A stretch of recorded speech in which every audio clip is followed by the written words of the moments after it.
ওং মামে পদ্মে হুঁ। হিন্দুদের কাছে বারাণসী মানে কাশীর বিশ্বনাথের মন্দির আর গঙ্গাঘাট। ভোজন পিপাসুদের কাছে বারাণসী মানে বিভিন্ন স্বাদের খাবারের ভাণ্ডার। শাড়ি প্রেমীদের জন্য বারাণসী মানে বেনারসি শাড়ির সম্ভার। আর বৌদ্ধ ধর্মাবলম্বীদের কাছে সারনাথের মাহাত্ম্য কিন্তু বারাণসীরই সমান। তাই আজকের ব্লগটা সমস্ত রকম মানুষের চাহিদাকে কেন্দ্র করে।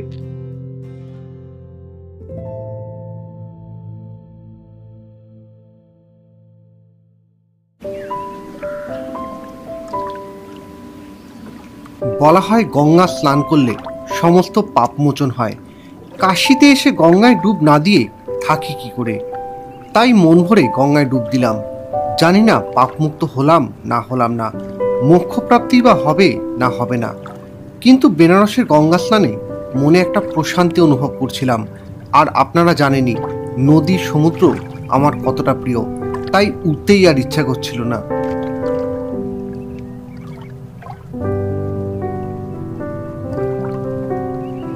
সকাল কাশীতে গঙ্গা ঘাটে স্নান করে মনটা সত্যিই খুব ভালো লাগছে। যাই হোক, স্নান তো হলো, এবারে হোটেলে যাই, ফ্রেশ হয়ে আপনাদেরকে নিয়ে বেরোচ্ছি বেনারসের আরেকটা অন্য দিক ঘুরতে। তো চলুন ফ্রেশ হয়ে নি, রুমে যাই, তারপর কথা হবে। ও তার আগে একটা কথা বলা হয়নি, ট্রাভেল ডেস্টিনেশনস উইথ অভিক পরিবারের পক্ষ থেকে একটা সম্পূর্ণ নতুন ব্লগে আপনাদের প্রত্যেককে স্বাগত। ঘড়িতে এই মুহূর্তে সকাল 10:30 আছি বেনারসে আমাদের হোটেলের সামনে। আর এখান থেকেই আজকের ব্লগ শুরু করছি।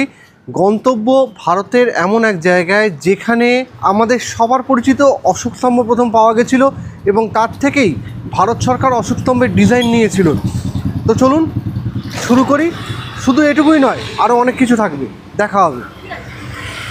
আজকে আমাদের গন্তব্য কিন্তু সারনাথে, আর সে কারণেই প্রথমে একটা অটো ঠিক করে নিলাম। যাएंगे सारनाथ जाना है। नहीं, घूम के आएंगे। ठीक है, वो देख के आप हमको वापस लाओगे। टोटल कितना टाइम लगेगा? सर भैया जाने में 1 घंटा, आने में 1 घंटा। अच्छा, मतलब 3.5-4 घंटा लगेगा। हाँ नहीं, हाँ जाना आना सब कुछ मिला के? हाँ 3.5 घंटा लग जाएगा।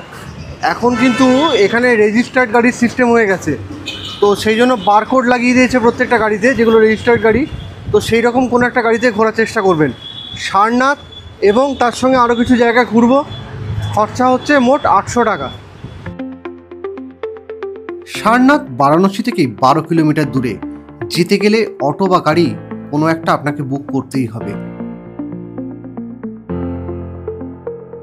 এবারে আমাদের অটো ড্রাইভারের সম্পর্কে কয়েকটা কথা বলি। খুবই রাফ ড্রাইভ করে আর ওভাররাইড ফোনও ইউজ করে। অতএব যারা রাফ ড্রাইভিং পছন্দ করেন না তারা কিন্তু এর থেকে দূরে থাকবেন, আর যারা পছন্দ করেন তারা ট্রাই করে দেখতে পারেন। কোনো দুর্ঘটনা হলে কিন্তু তার দায়িত্ব আমার নয়। যাওয়ার পথে কচুরির দোকান দেখে গাড়ি দাঁড় করালাম সকালের ব্রেকফাস্ট করার জন্য। আমাদের ওখানে সিঙ্গাড়া দেয় হচ্ছে মিষ্টি চাটনির সঙ্গে, আর এখানে সিঙ্গাড়া দিয়েছে হচ্ছে লঙ্কার চাটনির সঙ্গে। পাঞ্জাবি দোকানে খাওয়াতে হয় ন্যাচারালি ভালো হবে, আর ঝাল ঝাল অন্যরকম টেস্ট লাগছে। আমাদের ওখানে সিঙ্গাড়া কিন্তু তরকারি করে, আর আমি ওয়েস্ট বেঙ্গলের বাইরে যেখানেই সিঙ্গাড়া খেয়েছি সব জায়গাতে দেখেছি আলুটাকে মেখে নেয়। পুরো বেনারস জুড়েই খাবারের স্বাদ নিঃসন্দেহে ভালো, তবে এই দোকানের খাবারের স্বাদ আমার কিন্তু খুবই ভালো লেগেছিল। সিঙ্গাড়া চাটনি দিয়ে 10 টাকা পিস, আর কচুরি 15 টাকা করে। সিঙ্গাড়াটা খেয়ে তো খুব ভালো লাগলো। এবার একটু খাস্তা কচুরি ট্রাই করে দেখি। না, এটাও ভালো খেতে।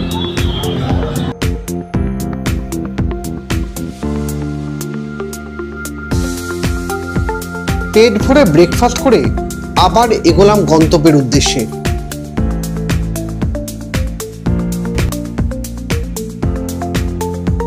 আমাদের হোটেলের থেকে বেরিয়েছিলাম তখন 10:30, এখন বাজে 11:20। আমরা এসে পৌঁছেছি সারনাথে। সারনাথ ঘোরার জন্য একটা গাইড নিয়ে নিলাম। গাইডের পারিশ্রমিক হচ্ছে 100 টাকা। উনি আমাদেরকে সবটা ঘুরিয়ে দেখাবেন, আর তার সঙ্গে আমিও যতটুকু জানি সেটাও আপনাদেরকে ব্রিফ করব। চলুন এগোই।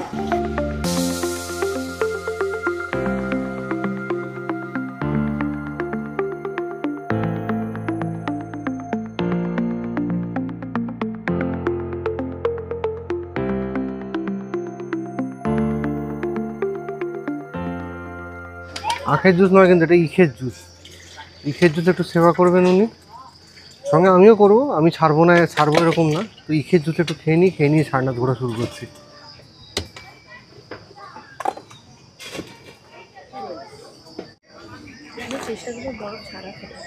রস তো এমনি খারাপ না, কিন্তু ওই বরফ দিয়ে পাতলা করে দেয়, এটাই একটা সমস্যা।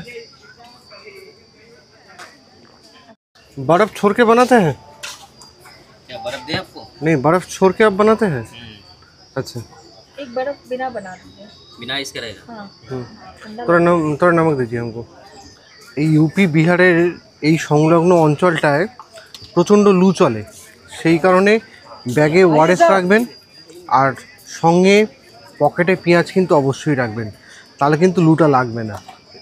আমরা প্রথমেই চললাম এখানকার জনপ্রিয় বৌদ্ধ মন্দির মূলগ্রন্থ কুটি বিহারে।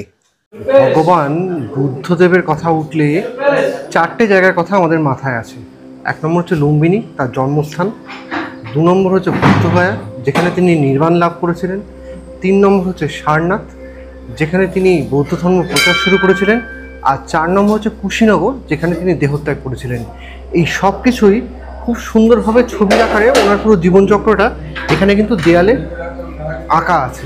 এবং এই আঁকাটা কিন্তু 1932 থেকে 36-এর মধ্যে জাপানিরা করেছিলেন। এই মন্দির 1931 সালে প্রতিষ্ঠিত হয়েছিল। একটা মিথ সবাই বলে থাকেন যে এই মন্দিরে বুদ্ধদেবের মূর্তি হচ্ছে সোনার, কিন্তু অ্যাকচুয়ালি এই মন্দিরের মূর্তি কিন্তু বুদ্ধদেবের সোনার নয়, মূর্তি শ্বেত পাথরের, তার উপর সোনার প্লেটিং করা আছে।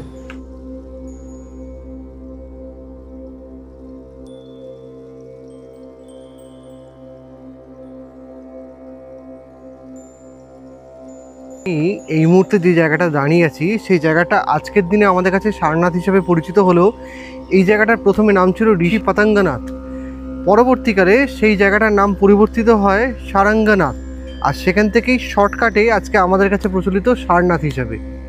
বাইরে রোদের এত তাপদাহ, কিন্তু এখানে অশোক গাছের তলা দিয়ে হাঁটছি, জায়গাটা কিন্তু অনেকটা টেম্পারেচার কম। ওই একটাই কথা বারবার বলি, আবারও সবাইকে আবেদন করছি, গাছ লাগান। গাছ না লাগালে কিন্তু আমরা বাঁচবো না।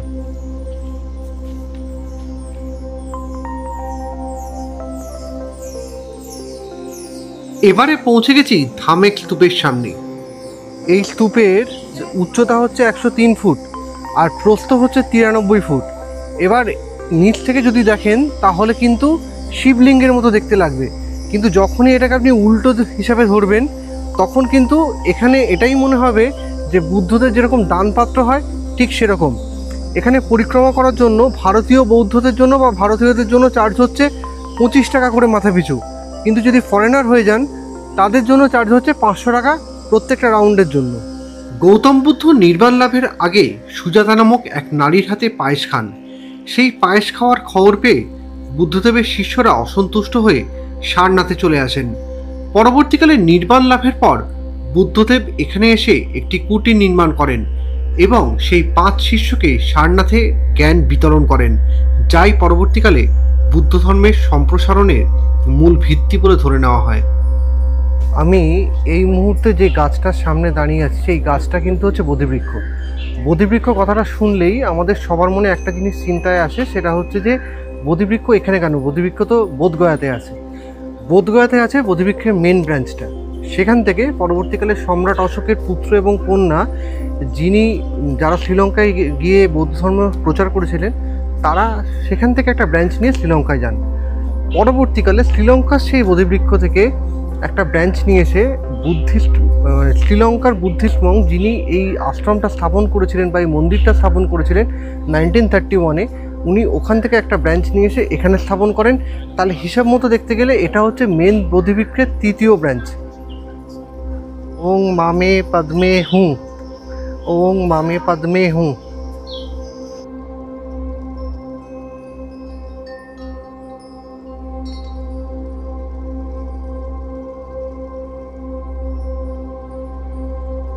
আমি এই মুহূর্তে যেখানটা দাঁড়িয়ে আছি সেটা হচ্ছে চাইনিজ বুদ্ধিস্ট টেম্পল অফ সারনাথের সামনে।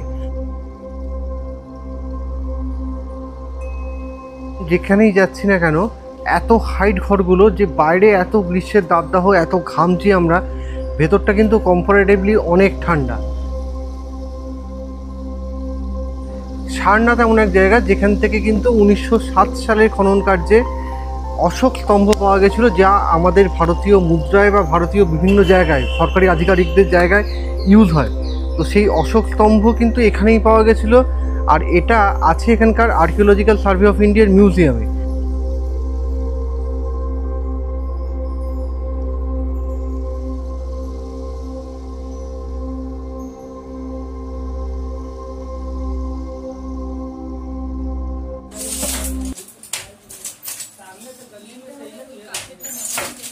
বেনারস নামের সমার্থকই হচ্ছে বেনারসি শাড়ি।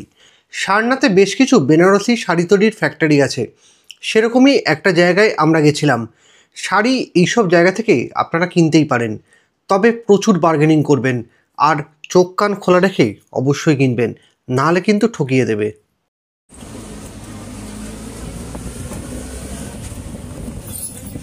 ফাইনালি অটো করে সারনাথ ঘুরে বেনারসে ফেরার পথ ধরলাম। আমরা সারনাথ আজকে ওর সঙ্গে ঘুরেছি।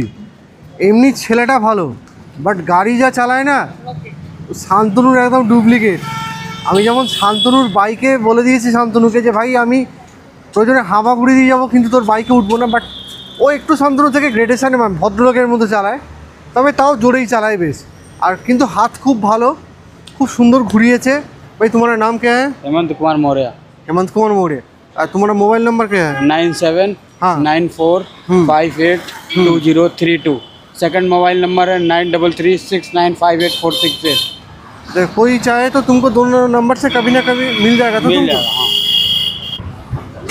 আমাদের ড্রাইভার ভাইকে জিজ্ঞাসা করেছিলাম যে ভাই এখানের কোনো একটা ভালো রেস্টুরেন্টের সন্ধান দাও, তো ওর রেকমেন্ডেশনে আমরা লবকুশ রেস্টুরেন্টে খেতে এসেছি। লবকুশ রেস্টুরেন্টে কিন্তু দুটো আউটলেট আছে বেনারসে, এটাই হচ্ছে দশাশ্বমেধ ঘাটের একদম কাছে।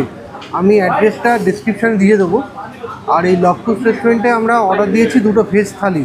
এখানে এসি চলছে, পাখা চলছে, দরজা রেস্টুরেন্টের খোলা, মানে ঠান্ডা যে কী করে হবে আমি তো বুঝতে পারছি না। তবে এই চত্বরে আপনি যদি চান ননভেজ খেতে সেটাও পেয়ে যাবেন, পাশে ননভেজেরও রেস্টুরেন্ট রয়েছে। কিন্তু ভগবান শিবের জায়গায় এসে ননভেজ খাবো, এটা কীরকম একটা লাগছিল, তাই ননভেজ না খেয়ে ভেজই খাচ্ছি। প্রচুর লোক হয়, প্রচুর ভিড়, আমাদের প্রায় 10 মিনিট ওয়েট করতে হয়েছে জায়গা পাওয়ার জন্য। ভেজ থালিতে মোট 7টা আইটেম ছিল, দাম পড়েছিল 190 টাকা করে মাথা পিছু। আইটেমের মধ্যে ভাত এবং রুটি ছাড়াও ডাল, মিক্স ভেজ এবং পনিরের তরকারি ছিল। সঙ্গে অবশ্যই ছিল রায়তা, স্যালাড এবং পাঁপড়। খাবারের স্বাদ একদমই অ্যাভারেজ। রুটি একটু শক্ত হলেও সবজি এবং ডালের স্বাদ কিন্তু খুবই ভালো। তবে 190 টাকা যদি দামের কথা বলি, তাহলে কিন্তু এটা একদমই ভ্যালু ফর মানি না। আজকের মতো সারনাথের ভিডিওটা এখানেই শেষ করছি। যদি কেউ সারনাথ ভিজিট করে থাকেন, তার সারনাথের এক্সপিরিয়েন্স কেমন ছিল আমাকে কমেন্ট করে কিন্তু জানাতে ভুলবেন না। আজকের সারাদিনের ভ্রমণে কত টাকা খরচা হলো সেটা আমি তো মুখে মুখে সব জায়গায় বলেই দিয়েছি। এরপরেও যদি কেউ জানতে চান, তার জন্য ডেসক্রিপশানে আমি টোটাল এক্সপেন্সেসটা দিয়ে দেবো, যাতে পরবর্তীকালে সারনাথ ভ্রমণের জন্য আপনারা একটা আন্দাজ করতে পারেন, আপনাদের বাজেট বানাতে পারেন। আজকের মতো ভিডিওটা এখানেই শেষ করছি। দেখা হবে পরবর্তী পর্বে যার জন্য কাশি আসা তার ভিডিওর সঙ্গে। ততক্ষণ সুস্থ থাকবেন, সাবধানে থাকবেন আর অবশ্যই ভালো থাকবেন।